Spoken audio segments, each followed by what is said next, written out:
तो सबसे पहले हम सिंगल फी स्टूडेंट क्यूरी के लिए सिंगल फी क्यूरी मतलब सिंगल, अभी हम रिसिप्ट इशू करवाना चाह रहे हैं इससे। तो सिंगल रिसिप्ट इशू कराना चाह रहे हैं तो हमें इसमें कौन कौन सी फील्ड दरकार होंगी उसको हम यहाँ से क्रिएट में जाएंगे और यहाँ से हम जाके क्लिक करते हैं क्यूरी विजार्ड के ऊपर। जैसे क्यूरी विजार्ड पे क्लिक करेंगे, ओके करेंगे, तो सबसे पहले जो फील्ड हमें रिक्वायर्ड होंगी वो हमें चाहिए टीवीएल। मैग्नीफायर ऑन कर देता हूँ। जो हमारा टेबल है यहाँ पर जिसमें हमारा स्टूडेंट का डेटा है, उस टेबल का नाम है क्यूरी नहीं, टेबल स्टूडेंट। इसमें से हमें स्टूडेंट का रोल नंबर, फुल नेम और उसका फादर नेम चाहिए होगा और कोर्स एनरोल चाहिए होगा। ठीक है, ये फील्ड्स हमें यहाँ से चाहिए। उसके बाद फी रजिस्टर के टेबल में चले जाएंगे, यहाँ से हमें ये सारी फील्ड्स ही चाहिए होंगी। ठीक है, ये सारी लेके हम यहाँ से नेक्स्ट नेक्स्ट करेंगे। और मैं ये कल वाली दोबारा बता रहा हूँ कि स्टूडेंट फी क्यूरी फिनिश कर दिया, तो इसमें डेटा आ गया। अब मैं अभी इस पे कुछ भी नहीं कर रहा है, स्टूडेंट फी क्यूरी जो मैंने अभी बनाया है ये वाला, अब इससे एक रिपोर्ट बना रहा हूँ और रिपोर्ट अब विजार्ड के जरिए नहीं बना रहा हूँ और मैं रिपोर्ट बना रहा हूँ क्रिएट करके डायरेक्टली रिपोर्ट। सही है, जैसे क्रिएट रिपोर्ट करूंगा तो एक सिंपल रिपोर्ट की तरह एक रिपोर्ट बन जाएगी, इसमें सारे स्टूडेंट का डेटा आ जाएगा। सेव कर देंगे तो हम यहाँ पे कहेंगे रिसिप्ट, सिंगल रिसिप्ट, ये इसका मैंने नाम रख दिया, सेव हो गया मेरा सिंगल रिसिप्ट। अब मैं क्या करने लगा हूं इसके अंदर, क्योंकि ये डेटा क्यूरी से आ रहा है तो यहाँ से राइट बटन दबा के डिजाइन व्यू में जा रहा हूँ और अब इसको थोड़ा सा बेहतर कंसीडर करूंगा, मैं रिपोर्ट इसकी बना लेता हूँ। तो मुझे कैसे बनाना है इसकी रिपोर्ट का जो सिस्टम है वो कैसा रखना है।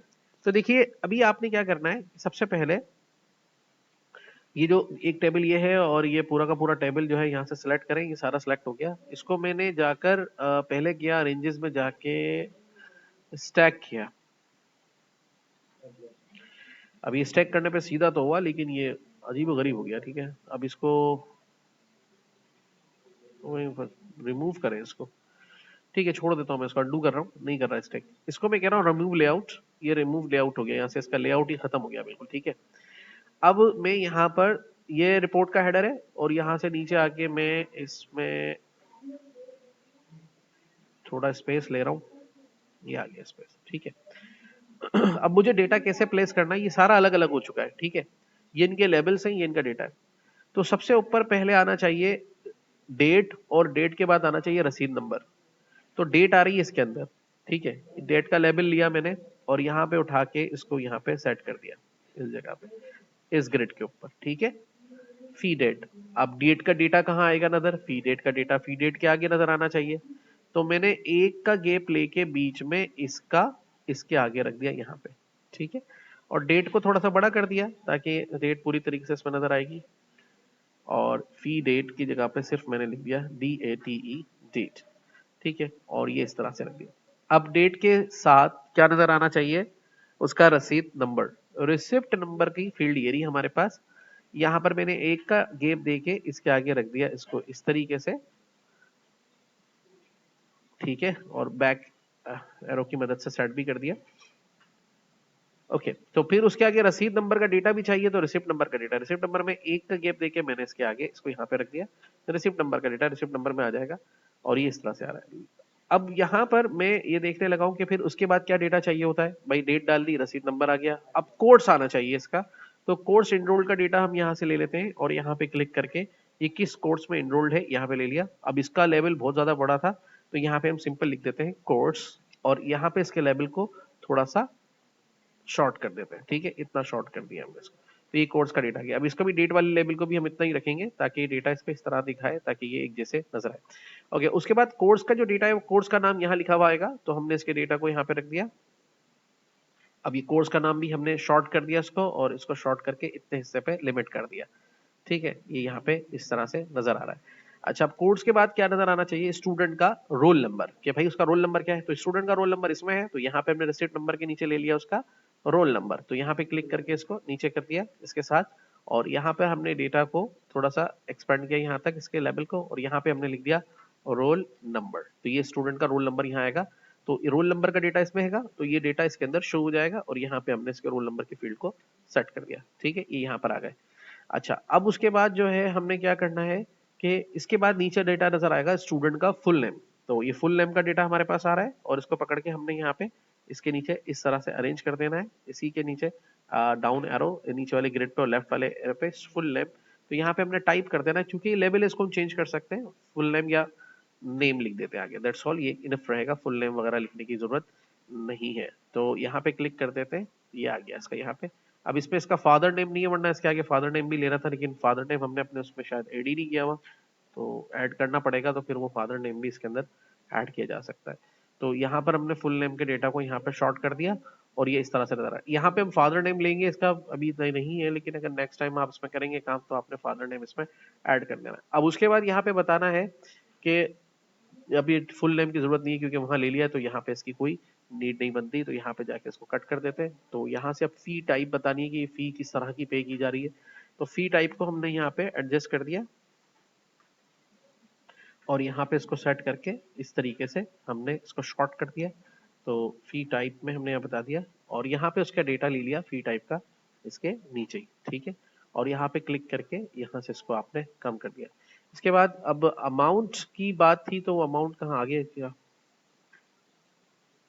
ये रहा। तो फी मंथ के बारे में बताना है कि भाई ये कौन से महीने की फीस है, अगर मंथली फीस है तो यहाँ पर आके हमने इस डेटा को यहाँ पे रख दिया, और यहाँ पर हमने इसका बता दिया कि भाई ये फी मंथ कौन सा है, और फिर उसकी वैल्यू को यहाँ से लेंगे और ये इसके आगे शो कर देंगे, और इसको इतना रख लेते हैं, ठीक है। अच्छा, उसके बाद फाइनली जो डेटा हमारे पास रह जाता है आखिरी, वो हमारे पास है फी अमाउंट और रिसीव्ड बाय। तो इन डेटा को दोनों को सिलेक्ट करके हम ले आते हैं थोड़ा आगे की तरफ, ताकि वहां पे हम इनको इजीली एक्सेस कर सके। तो अब फी रिसीव्ड बाय का जो ऑप्शन है, इसको थोड़ा सा नीचे ले लेते हैं। तो रिसीव्ड बाय, किसने रिसीव किया, उसके लेवल को ले जाके हम यहाँ पे एडजस्ट कर देते हैं, और इसके भी डेटा को थोड़ा सा यहाँ से इसका जो है इसको शॉर्ट कर देते हैं, और जो इसका रिसीव्ड बाय वाला नेम है वो यहाँ पर आ जाएगा, और रिसीव्ड बाय के बाद जो इसका डेटा है वो यहाँ आ जाएगा। अमाउंट के ऊपर क्लिक करके यहाँ पे क्लिक कर देते हैं, और अमाउंट के बाद अमाउंट का डेटा यहाँ पे आ जाएगा,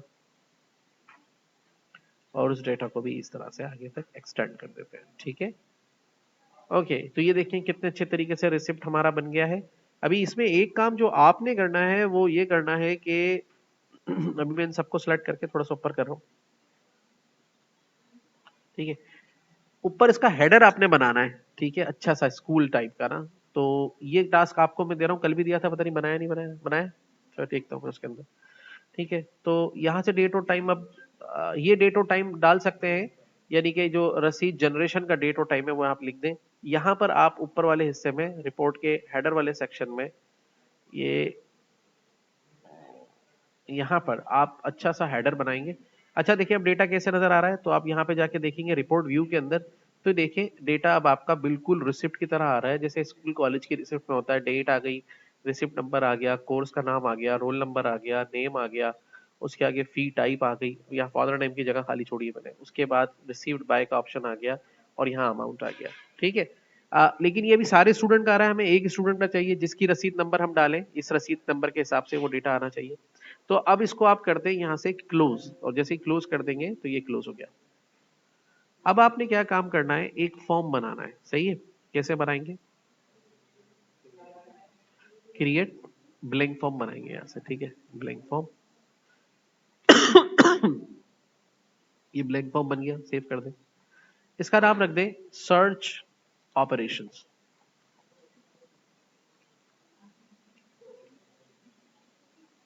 ठीक है। इसको ले जाए यहाँ से डिजाइन व्यू में, यहाँ पर जाके आप सिंपली क्या करें कि फॉर्म डिजाइन में जाके कंट्रोल है टेक्स्ट बॉक्स, यहाँ से टेक्स्ट बॉक्स ले लें, और ये क्रिएट कर दें, उसका फॉन्ट वॉन्ट भी सेट कर दें,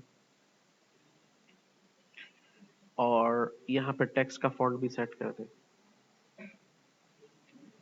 यहाँ पे टाइप कर दें इसके अंदर एंटर रिसिप्ट नंबर, ठीक है। और इसको थोड़ा सा इससे जुदा कर दें, वरना दोनों को सिलेक्ट करके क्या कर देंगे हम, स्टैक कर देंगे, ठीक है। समझ में आ रही है बात। अब क्या करेंगे, इसका नाम रख लें, ये वाला टेक्स्ट बॉक्स नाम कैसे रखते हैं, यहां से खोलेंगे आप इसकी form design property sheet, name, नाम है इसका टेक्स्ट जीरो, इसका नाम रख दें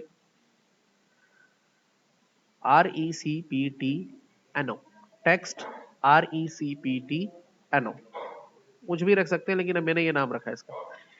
इसके बाद क्या करेंगे आप, ये करने के बाद सिंपली इसको कर दें सेव एंड देन क्लोज। मैंने क्या किया है, अपनी डेटाबेस के अंदर जिसका नाम है स्टूडेंट रिकॉर्ड्स के अंदर जाके एक फॉर्म बनाया सर्च ऑपरेशन, सर्च ऑपरेशन के अंदर ये टेक्स्ट बॉक्स बनाया है, इसके अंदर मैंने नाम रखा है टेक्स्ट RECPTNO, ठीक है, ये मैंने इसका नाम रखा है। मैं थोड़ा सी इसकी हाइट को बढ़ाऊंगा, जैसे नजर आए, ठीक है। ये डेटा फिर ऊपर नजर आ रहा है, तो ऊपर से नीचे लाने के लिए भी इसके पास हमारे पास कोई होना चाहिए, split horizontal, split control margins,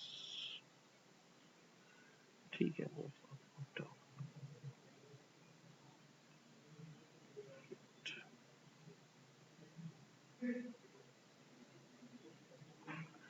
okay, तो मैं अभी इसका थोड़ा सा इसका फॉन्ट साइज कम करने लगा हूं,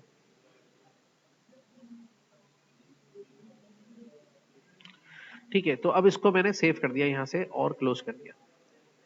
अब मैं जाऊंगा क्यूरी के अंदर, जो मैंने बनाई थी स्टूडेंट फी क्यूरी, ये बनाई थी, सही है, इसी से रिपोर्ट बनी हुई है ना। इसको खोलूंगा डिजाइन व्यू में, यहां पे जाऊंगा और क्लिक करूंगा, यहां से जाके रिसिप्ट नंबर पर, उसके आऊंगा नीचे क्राइटेरिया पर, रिसिप्ट नंबर के क्राइटेरिया पर राइट बटन दबाऊंगा, क्या करूंगा, बिल्ड, यहां पर ढूंढूंगा अपना डेटाबेस का नेम, ये रहा, उसको एक्सपेंड करूंगा, उसके अंदर ढूंढूंगा फॉर्म्स, ये रहा, एक्सपेंड करूंगा, फॉर्म कौन सा ढूंढूंगा, ऑल फॉर्म्स, कौन सा फॉर्म है मेरा, सर्च ऑपरेशंस, उसके अंदर मेरा ये रहा टेक्स्ट बॉक्स रखा हुआ है ना। इसको डबल क्लिक करूंगा, ये इधर ऐड हो जाएगा, इसको करूंगा क्या, हो गया, सेव कर दूंगा, क्लोज कर दूंगा, ये एक एक्सप्रेशन आ गया। अब दोबारा सर्च ऑपरेशन वाला फॉर्म खोलूंगा, कहां जाऊंगा, अब यहां एक बटन बनाऊंगा, याद रहे उस रिपोर्ट का नाम क्या रखा था हमने, सिंगल रिसिप्ट, ये वाली रिपोर्ट है, ठीक है ना। फॉर्म डिजाइन में जाऊंगा, यहां से एक बटन बनाऊंगा और उस पे मैं कह रहा हूं report operations, open report, next, क्या था रिपोर्ट का नाम, सिंगल रिसिप्ट, नेक्स्ट, इसके ऊपर लिख देता हूं फैच, क्या लिख देता हूं, फैच, फॉन्ट साइज थोड़ा सा बढ़ा देता हूं,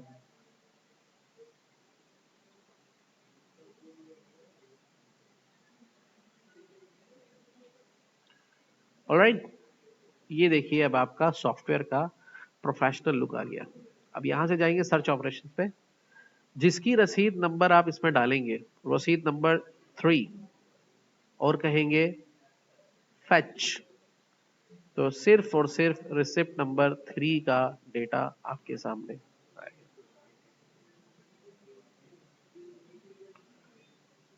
close, receipt number 2, receipt number 6, किस डेट पे ये रिसिप्ट बनी है, क्या रसीद नंबर है, किस स्टूडेंट का रोल नंबर क्या है, कोर्स क्या है, नाम क्या है, फादर नेम क्या है, फी टाइप क्या है, और किसने रिसीव किया है, अमाउंट क्या है। बस अब जरूरत है तो उसका ऊपर का हेडर बनाने की जरूरत है, बिल्कुल आपके स्कूल की रसीद की तरह ये क्रिएट हो जाएगी।